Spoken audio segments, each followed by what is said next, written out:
Hello everyone, ockpii here, and today I have another Starbound video for you guys in which I'll mainly focus around races and stuff about character creation. And that's pretty much it for this video. So I hope you enjoy it, and let's get right on it. So today I'm starting off with the simplest thing in this video, which is this new randomly generated mob. As you can see, it has a pretty standard alien head with two big eyes and the kind of oval shaped head, and there's also a little thing on the forehead there. Has a pretty standard body with sort of dinosaur-ish underparts like the legs and the tail, with small claws as well. And as for the arms, it kind of reminds me of a mantis or a monk in the sense that it has long sleeves and it's kind of a meditating position with its arms. That doesn't make any sense, but you kind of get what I'm going for. The chest seems to have some sort of glowing part, or just an overall bright part. I don't know exactly what that would be, but maybe it lights up its way or something like that. As for the thing in its forehead, maybe it could be the way it attacks. It could be a mind attack, or it could be a laser. Speculation. Also, we've been seeing a lot of pink mobs lately, and most of the mobs generally only have like 2 or 3 colors, so I'd like to see more variety in their color palettes. Maybe more gradients, maybe more color mixtures, more patterns, more variety in the color department mainly, and maybe some invisible animals as well, or some that just deform the environment as they go through it, kind of like a glass of water. Moving on, we have an animated GIF of one of those leaf people things that we've seen on the last video. And 3, 2, 1...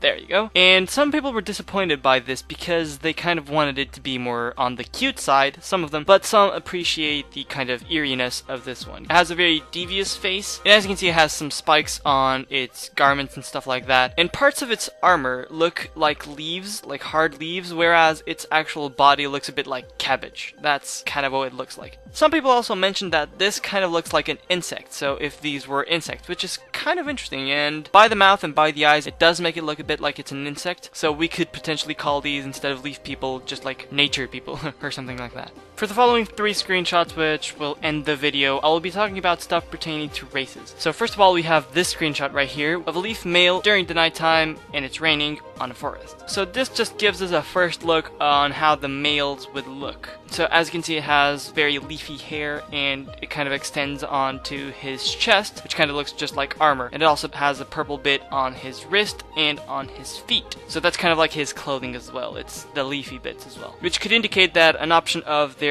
clothing would be to just be the same as the hair, possibly. Moving on, we have this screenshot right here that Ty showed to us to say that when you're creating your character, you can give it a different personality, which can, among other things, alter your idle stance and stuff like that, which is what you see right here. So we have 3 different idle stances. One of them is of the bald dude, which is kind of like what? And we have the apex with some really rad coloring and clothing, which is kind of like a regular gunslinger pose. And then we have the leaf girl here with, again, great clothing and really cool hair. More of a guarding stance with her big sword.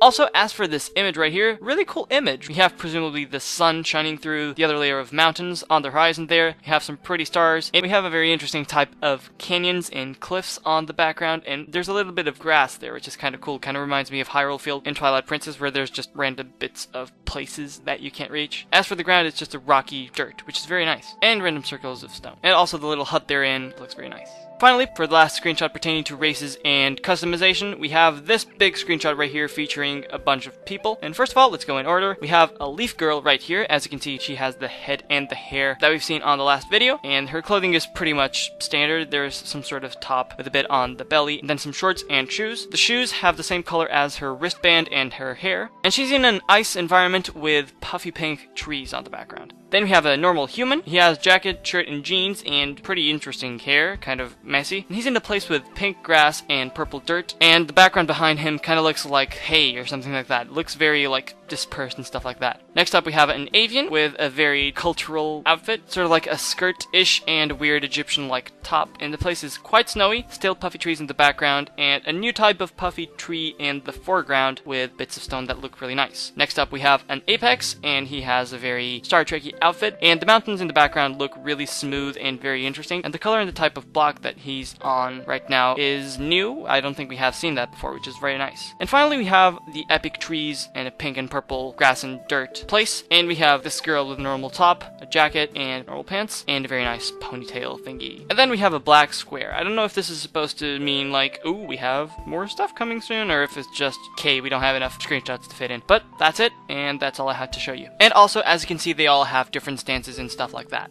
And you've reached the ending of the video. I hope you've enjoyed what you've seen today, and let me know what you think of the video itself and of the things that I was talking about throughout it. On your screen right now, you have the customary clickable boxes of previous videos that I've made. So you have discussing Cube World number 5, in which I go over the latest video that will be released. And then you have discussing Castle Story one more time. And why am I bringing this up again? Because the prototype for this game is coming out not this Wednesday, but the Wednesday the week after. So that's why I'm reminding you to go check that out, because hopefully I will be covering it in a video, but there are some stuff that need to be taken care of before I can actually do that. Also, on the comments of my last Starbound video, I asked you guys if you'd like to see a Q&A video made by me. And some of you misunderstood what I was saying. I wasn't talking about Q&A about Starbound, because obviously I'm not a developer, so all of my knowledge is already on these videos, so just watch my videos if you have questions, basically. I was referring to actual, questions about me, the channel, or whatever you'd like to ask completely random and completely off topic. If you'd like to see that, then just let me know. Message me with all of the questions that you'd like to ask me, and you should probably follow me on Twitter as well if you haven't account, because a lot of stuff goes on there, and